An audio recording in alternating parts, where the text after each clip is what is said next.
Greetings, fellow action figure connoisseurs, and welcome to another episode of Digital Caveman Presents Masters of the Universe Tuesday.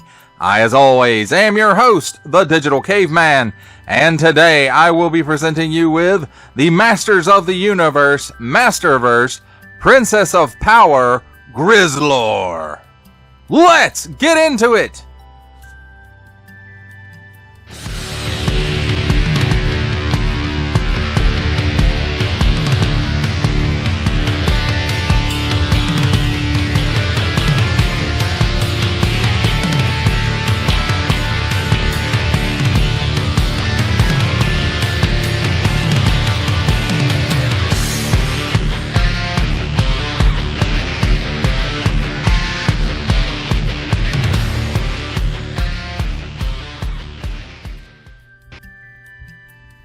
Let's begin with a look at the packaging. And here we have 30 points of articulation, a hook, a barcode, Masterverse, and that nice cracked scrolled stonework, I guess, circuit board that we've come to know and love with our Masterverse figures. 6 and up, nice border around the window, nice big window showcasing Grizzy and his accessories. Princess of Power, Grizzlor, Mattel. On the bottom, small print, fine print, legalese print, made in Vietnam print, MattelShop.com print. Contents, 1 figure, accessories, symbols I'm not going to learn, assortment number, and a barcode.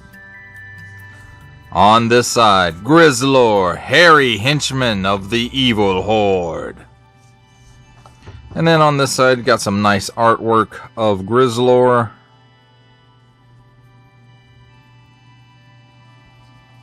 And then on the back, some more nice artwork of Grizzlor that looks...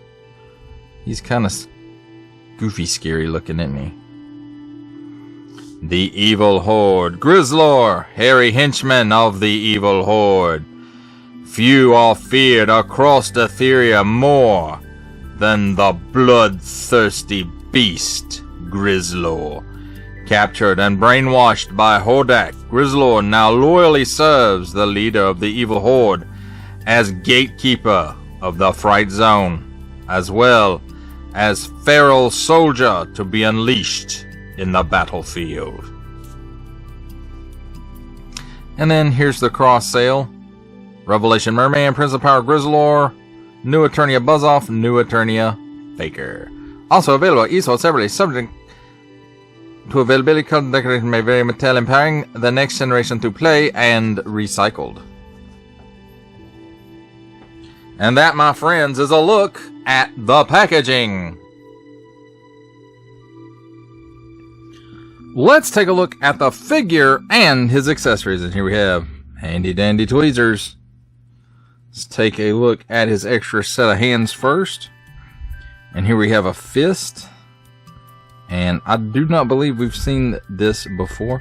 It does have nice sculpted hair details in there, along with, you can see lines in the gorilla type skin, I guess, the finger skin. And there is only 3 fingers and a thumb, so that's why I think we haven't seen this before. I think Beastman has 4 fingers and a thumb. And then we have a nice paint app there for his claw. And it's on an in and out hinge. And here's the other hand, kind of a reaching hand, I guess. And again, 3 fingers and a thumb. Nice paint app on the claws. And again, nice sculpted detail there for the hair and for the skin. Again, I don't think we've seen this beast before. Here's his battle axe, and I want to say it is probably molded in silver plastic, and then it appears to have a slight silver dry brush over it just to give it an unburnished metal look, I suppose. Nice horde symbol there right in the middle. Lots of nicks on the blade, so it's been used a lot. Nice sculpted detail for the handle, so it looks pretty nice. Here's his Horde crossbow, and if you don't know, the original Evil Horde figures all came with a crossbow similar to this. They were all the same mold, I believe, and in different colors, and it had a little clip in the middle of it, and the top would clip over the bottom part of it, and then it had a big hump on it, I guess you could call it, and you'd mash the hump and it would uncouple it and make it spring forward slightly. Now this one doesn't have that particular gimmick, but it does have this nice energy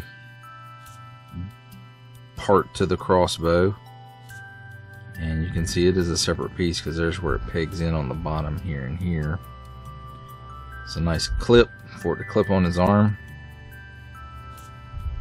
Little switch there, and I'm not sure what that would be for. Maybe it's the on-off switch. And then at the front of it, this monster head has lots of nice molded detail in it, and that nice paint app there for the eye.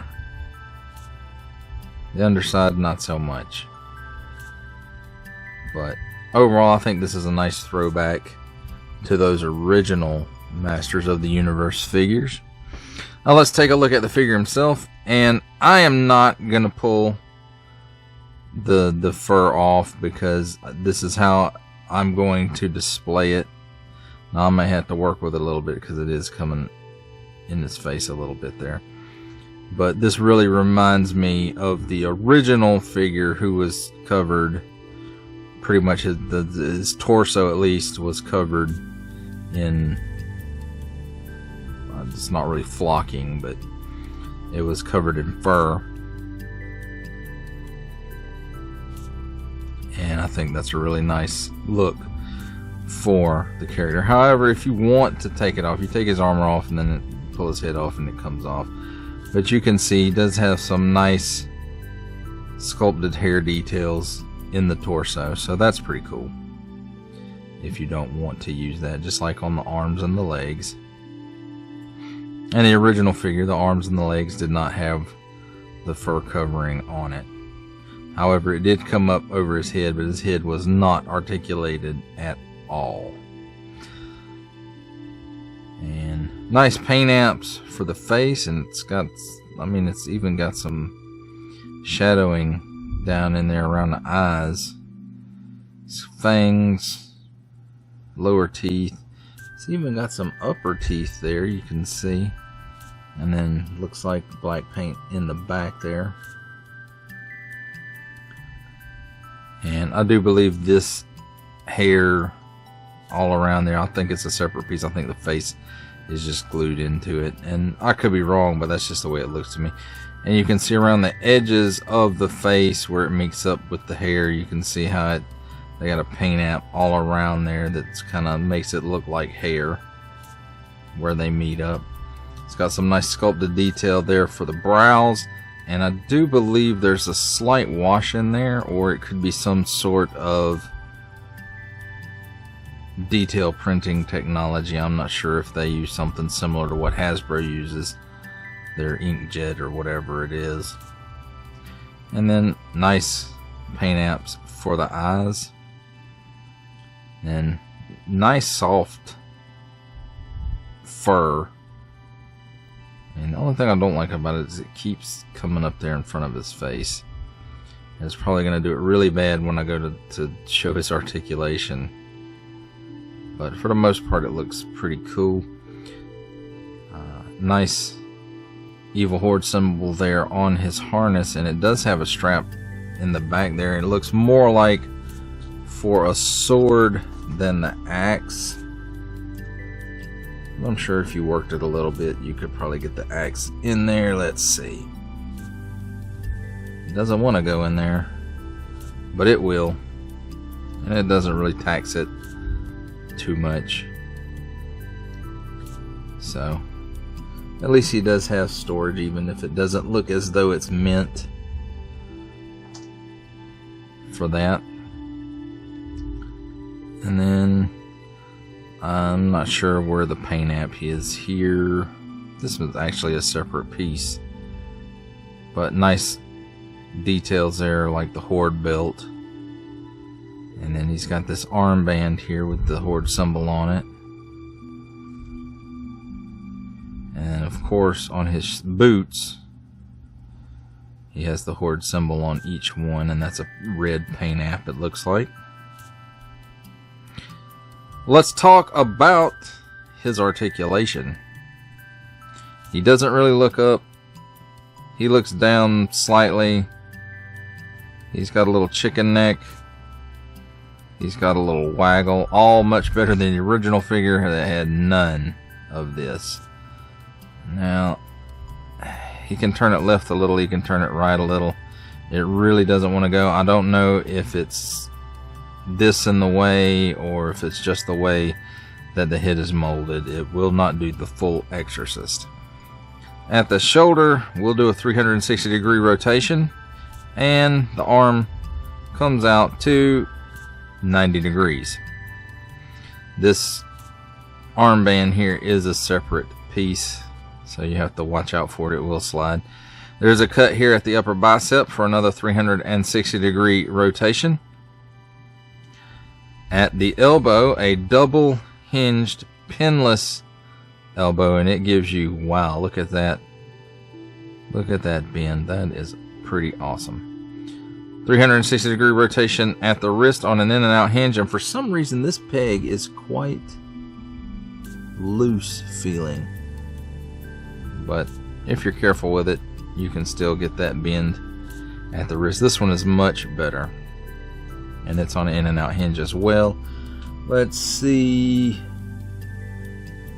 He does have a cut where the chest and the abdomen meet, and his harness has come loose, so we'll have to get that fixed.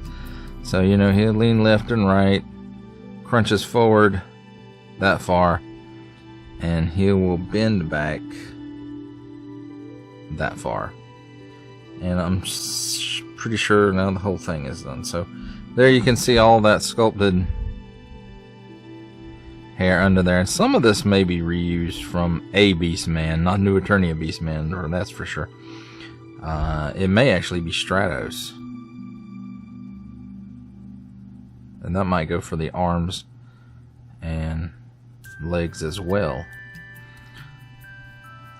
So 360-degree rotation at this cut. There's also a cut at the waist for another 360-degree rotation.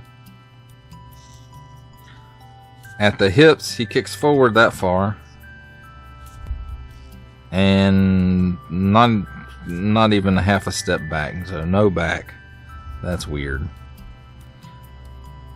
He gives you almost the full splits. There is a cut at the upper thigh. Gives you a full 360-degree rotation. Double hinge pinless knee. Gives you that much bend. The armor on the leg, the boot, whatever you want to call it there, does hinder it slightly, but not enough to be concerned over. At the upper shin, there is a boot cut. Another 360-degree rotation there. At the ankles, tilts down that far, so that's pretty darn good. Tilts up slightly. And forward-facing pin for rocker. Brrr.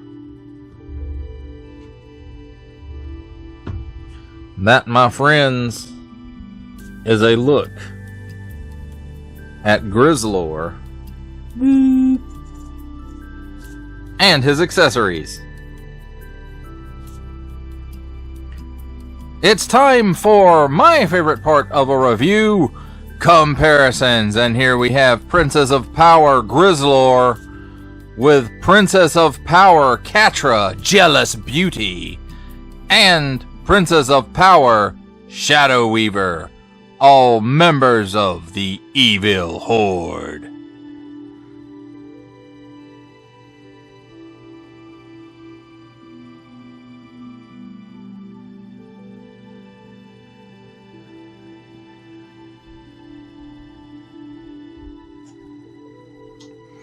Here's Princess of Power Grizzlor with a Princess of Power Hordak and Princess of Power She-Ra herself.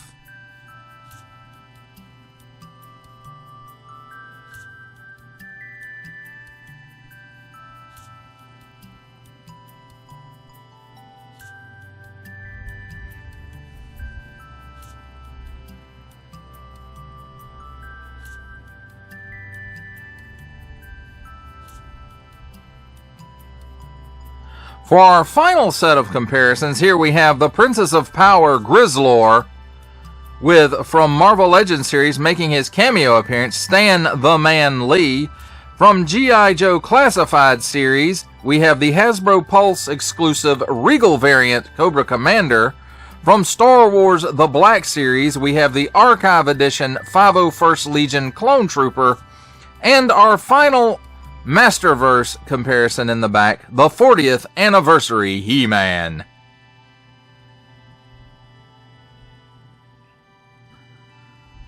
For final thoughts on the Masters of the Universe, Masterverse, Princess of Power Grizzlor, I have to say, I really like this figure.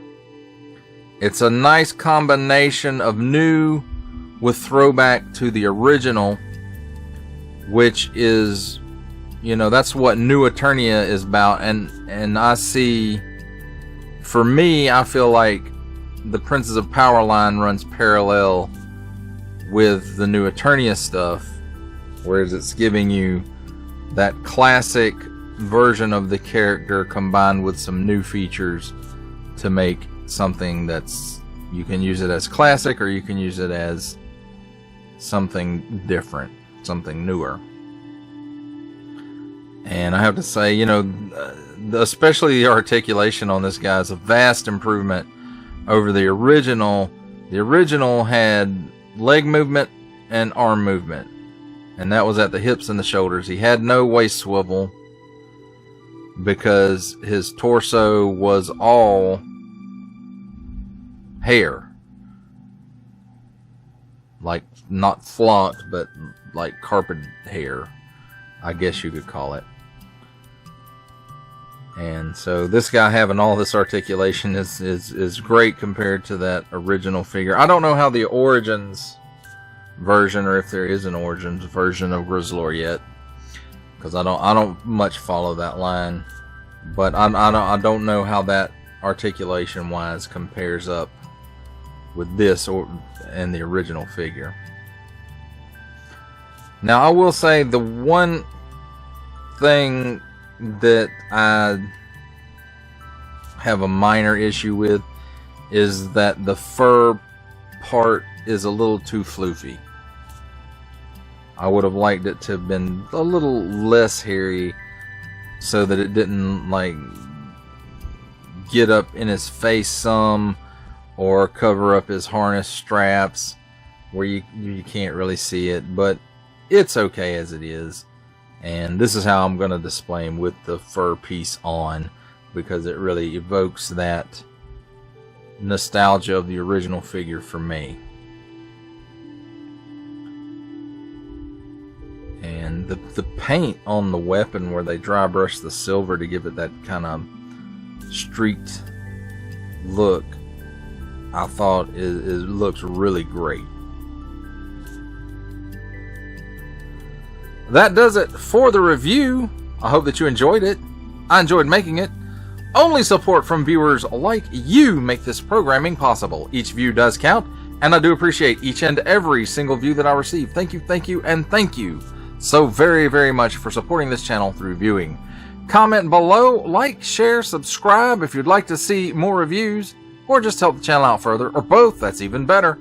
And don't forget to ding that bell so that in the future you will be notified as my new content becomes available.